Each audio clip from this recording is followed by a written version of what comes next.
Kirima's land, 1,000 acres land. And I want to state that there are ways of acquiring land.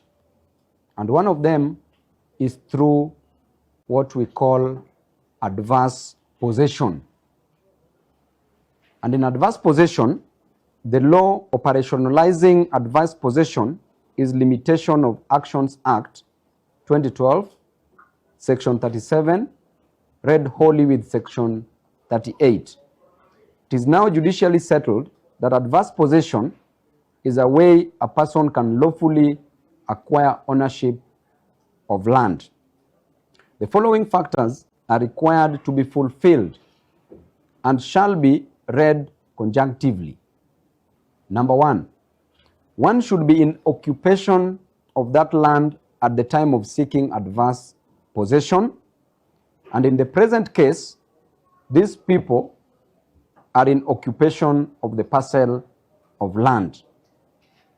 Number two, the person must have been occupying that parcel of land for a period of at least 12 years, meaning at least means 12 years or more. In the present case, these people, who are my people, have been in occupation of this land for a period of over 12 years.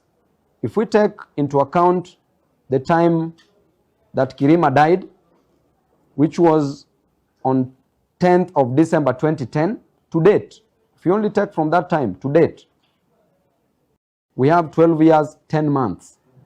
So these people are overqualified to occupy that parcel of land and be the rightful owners legally through adverse possession.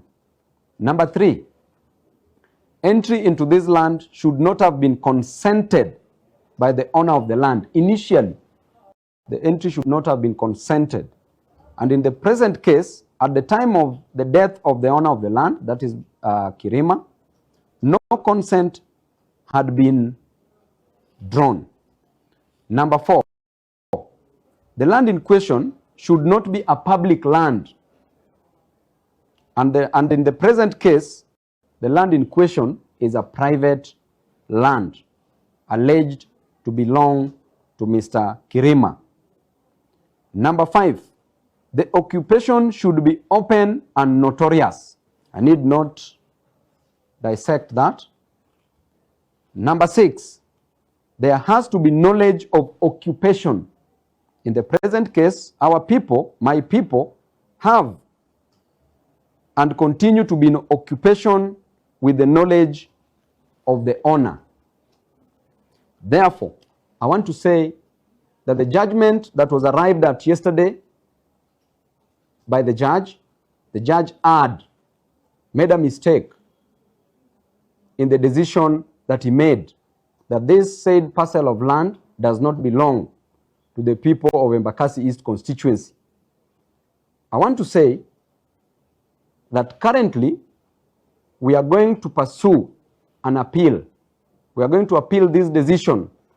And because this matter is a matter of public interest, this matter must reach the Supreme Court, and this parcel of land must be given to my people through adverse possession, taking into account the requirements that I've just read.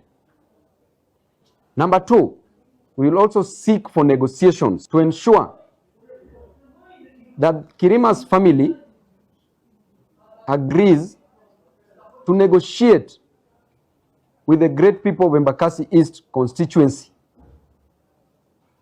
Should they refuse, then through adverse possession, this 1,000 acres parcel of land clearly belongs to the people of Embakasi East constituency. Next, the president has been so active with the issue of the affordable housing that he wants every Kenyan citizen to have a house, and that he's moved and practically started construction of the said houses. Why then should we encourage as a government demolition of houses, as was recently experienced in Mavoko? Should this apply in Embakasi East constituency? I can assure you that should my people lose their houses, because they shall have lost everything, we are going to fight back. We are going to fight back, and I call upon my people in Embakasi East constituency not to sit and watch as their property is being demolished, as their property is being destroyed, because through adverse possession, they are the rightful owners of the said parcels of land.